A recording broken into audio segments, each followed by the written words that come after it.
Reading 79 from the Psychological Commentaries on the Teaching of Gurdjieff and Ouspensky by Dr. Maurice Nicoll, Volume 3. Great Animal House, Whitsun, May 25th, 1947.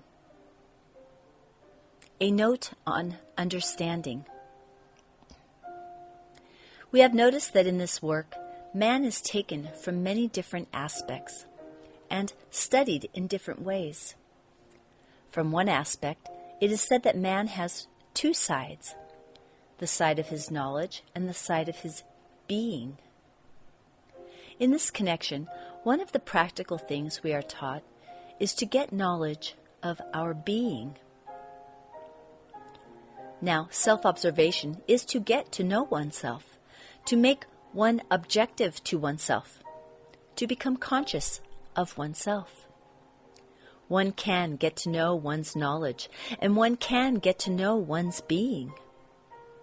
I will not speak today of getting to know one's knowledge, save to say that later on, one finds that the degree of knowledge we have hitherto imputed to ourselves falls very far short of our imagination, and that the gaps in our supposed knowledge are very wide. Now, to gain knowledge of one's being is one of the earliest things emphasized in the work. On one occasion, it was said that we must work on knowledge of our being, self-remembering, non-considering, non-identifying. Without knowledge of our being, it is impossible to work on being. Part of our being is under the 12 influences coming from the cosmic level of being, represented outwardly by the visible sun. Part is under the 24 planetary laws. Part is under the 48 laws of the earth, and part under the 96 laws of the moon. The worst spot in our being, under the most laws, is the negative part of emotional center. In this respect, one sign of a higher level of being is the capacity to bear the unpleasant manifestations of others. One does not continually get negative with other people. Another sign of a higher level of being is possession of magnetic center, which means the intuition that this life is not explicable in terms of itself, or what is the same. The power of seeing that two sorts of influences exist, A and B. As a man gets to see himself more objectively, that is, to have direct knowledge of his being, he is liable to be attacked at intervals by special kinds of subtle, negative emotions. He or she cannot be helped, save through individual struggles. These situations are necessary to bring forward the individuality or real I with which one's usual level of being is not in contact. Our ordinary being lacks unity. Real I, when it emerges, harmonizes the different centers and I's. It brings about unity in multiplicity. Now, only individual struggle brings real I out. It is you centrally, yourself, and quite alone, that has to believe and apply the work. To do it from another side of yourself is not individual, as to do it because you ought, from some orthodox notion, etc., is not central. Perhaps you can see what is meant by what I will call central effort. The place where you make effort from must be genuinely yourself. If I imitate my father, I will follow his example in myself, and then the individuality will be in his hands. In this psychological imitation of him, in myself. The Father in us will then have the power. This may seem very obscure, yet I assure you it can be understood if you think of yourself as having many different groups of eyes, which form roughly distinct personalities, all of them forming the personality as a whole. They are not us. They have, as Christ said, to be hated, as not being us. Full being can be thought of when the driver is on the box, the horse harnessed, and the master sitting in the carriage. We must realize that this situation can never occur unless we see clearly that we have to make effort ourselves and to work ourselves from ourselves by transforming life. And every day we must make a real work effort from our own understanding. That is, take the mechanical effects of life in a new way. Now, in regard to knowledge and being, and its relation to understanding, a paper from a lecture by Mr. Ouspensky will be read. Quote, I will speak today about understanding. What is understanding? Try to ask yourselves this question, and you will see that you cannot answer it. This means that you have never thought about it. You always mixed understanding with knowing. But to know and to understand are two quite different things. First of all, understanding must be divided into two parts.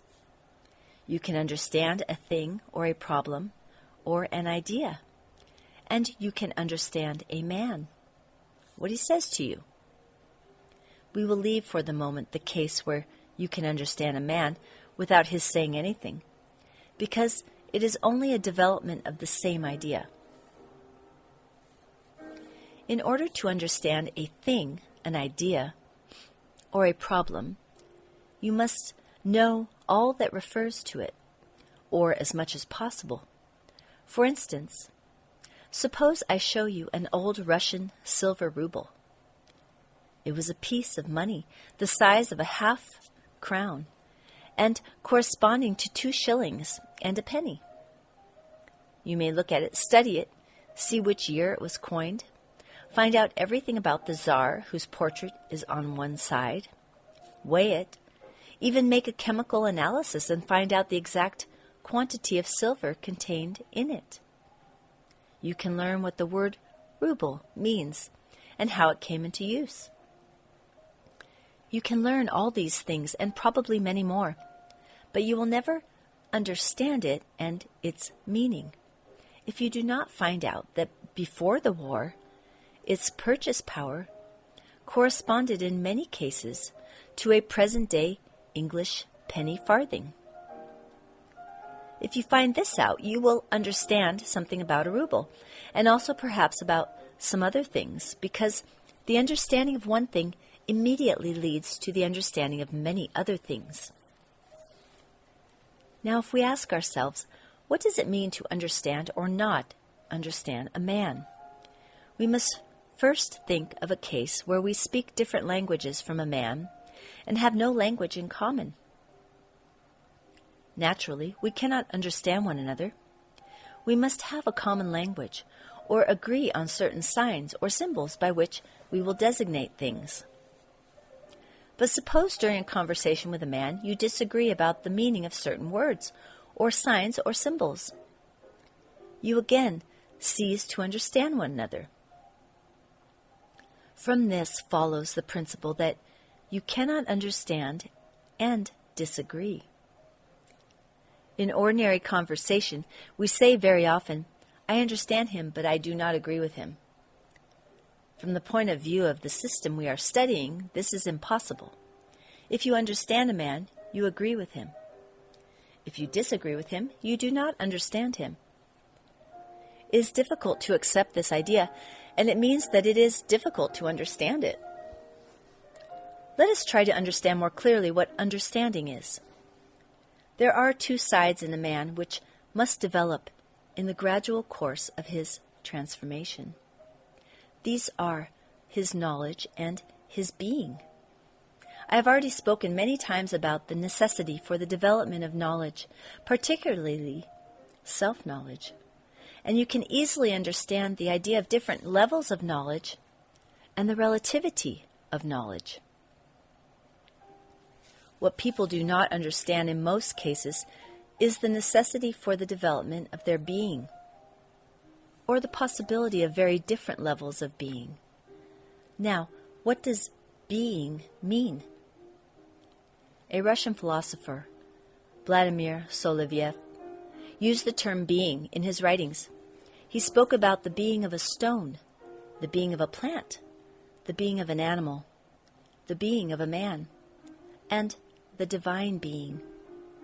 This is better than the ordinary concept because in ordinary understanding, the being of a man is not regarded as in any way different from the being of a stone, a plant, or an animal, which exist exactly as a man exists. In reality, they exist quite differently. But Soloviev's division is not sufficient. I have already explained that from the point of view of the system, man is divided into 7 concepts. Man number 1, man number 2, 3, 4, 5, 6, and number 7 man. This means 7 degrees or categories of being. Being number 1, being number 2, being number 3, and so on. In addition to this, we already know still finer divisions. We know that men number 1, 2, and 3 can also be very different. They may live entirely under influences A. They may be equally affected by influences A and B. They may be more under influences B than influences A. They may have magnetic center. They may have come into contact with influences C. They may be on their way to becoming men number 4. All these states mean different levels of being. The idea of being entered into the very essence of thinking and speaking about man in religious thought. And all other divisions of men were regarded as unimportant in comparison with this. Men were divided into saints, righteous men, good men, bad men, sinners, repentant sinners, unrepentant sinners, heretics, unbelievers, and so on. All these definitions refer to the difference in being. In modern thought, people pay no attention to being. On the contrary, they think that the more discrepancies and contradictions there are in a man's being, the more interesting and brilliant he can be. It is generally, although silently, admitted that a man can be given to lying, that he can be selfish, unreliable, even perverted, and yet be a great scientist or a great philosopher or a great artist. Of course, this is quite impossible. This incompatibility of different features of one's being, which is generally regarded as originality, in reality means weakness. One cannot be a great scholar or a great thinker with a perverted or an inconsistent mind, just as one cannot be a prize fighter or a circus athlete with consumption. The idea that a really good professor must always forget his umbrella everywhere needs revising. At any rate, from the point of view of schools, the professor would have been advised, first of all, to learn not to forget his umbrella. I hope it is now clear what being means, and why it must grow and develop parallel with knowledge. If knowledge outgrows being or being outgrows knowledge, it always results in a one-sided development, and a one-sided development cannot go far. It is bound to come to some inner contradictions of a serious nature and stop there. Sometime later, we may speak about the results of one-sided development. But happily, they do not often happen in life, and we can leave them now. We return now to the question of understanding. Having explained the difference between knowledge and being, and the connection between the one and the other, I can definitely say what understanding is. Understanding is the arithmetical mean between knowledge and being. You know what an arithmetical mean is. It is a quantity lying between two other quantities. For instance, if you take 25 and 15, you add them together and get 40. Divide 40 by 2, and you have 20. 20 is the arithmetical mean between 25 and 15.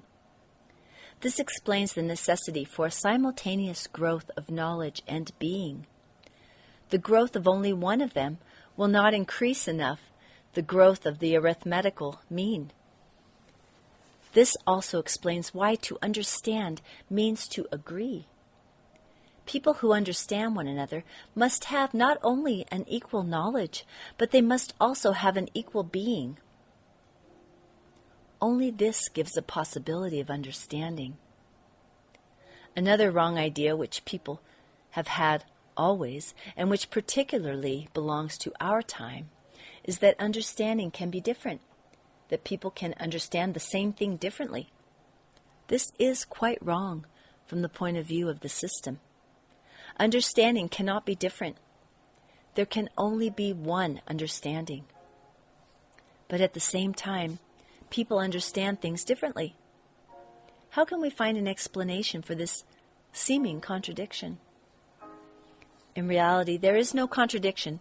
Understanding means understanding of a part in relation to the whole. But the idea of the whole can be very different in people according to their knowledge and being. This is why the system is necessary again. People learn to understand by understanding the system and everything else in relation to the system. Complete understanding of the system, together with complete understanding of everything in relation to the system, makes the understanding of man number 7, which is the only one full understanding possible. Speaking from this point of view, there can be no other understanding, only different approximations to this understanding. But speaking on an ordinary level, without the idea of a school or system, there are as many understandings as there are people. Everyone understands everything in his own way, or according to one or another mechanical training. But this is all a subjective understanding. The way to objective understanding lies through the system and the school.